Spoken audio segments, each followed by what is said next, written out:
Selain melantik penjabat Sekda-Prov, Wakil Gubernur Stephen Kando juga melantik sejumlah pejabat eselon 2 dan 3 di sejumlah SKPD lingkup Pemprov Sulut.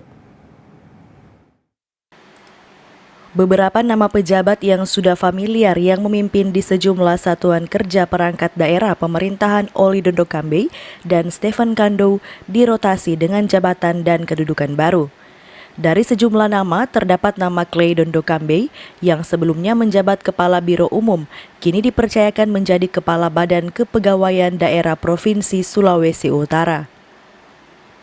Ada juga Evan Stephen Leo yang dalam jabatan sebelumnya sebagai Kabankes Bangpol, kini dipercaya sebagai Kepala Dinas Komunikasi Informatika, Persandingan dan Statistik. Jemi Kumendong yang sebelumnya sebagai Kepala Biro Pemerintahan dan Kesra, kini dipercayakan jabatan Kepala Dinas Pemberdayaan Masyarakat Desa. Ada juga Jeti Pulu, Jemi Ringkuangan, Jani Lukas, dan Asri Panani yang menjabat sebagai pimpinan SKPD. Wakil Gubernur Kando menuturkan rolling di Pemprov menjadi yang ideal sehingga bisa jadi role model untuk rolling di kabupaten kota, baik tahapan administrasi maupun tahapan tambahan. Rolling di Pemprov itu harus yang paling ideal.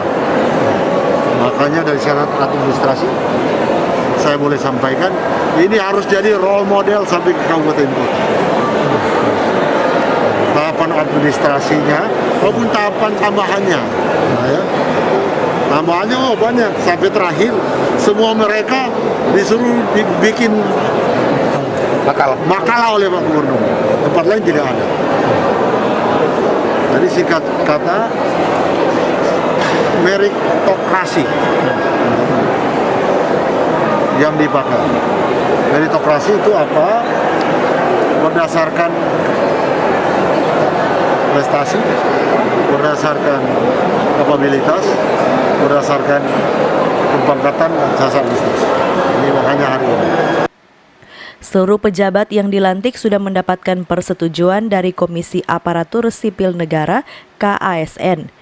Rolling yang dilakukan hari ini adalah rolling tahap pertama dan dalam waktu dekat rolling tahap 2 akan dilakukan.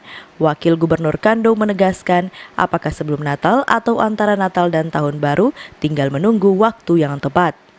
Paul Bawole melaporkan untuk Kawan Nua TV.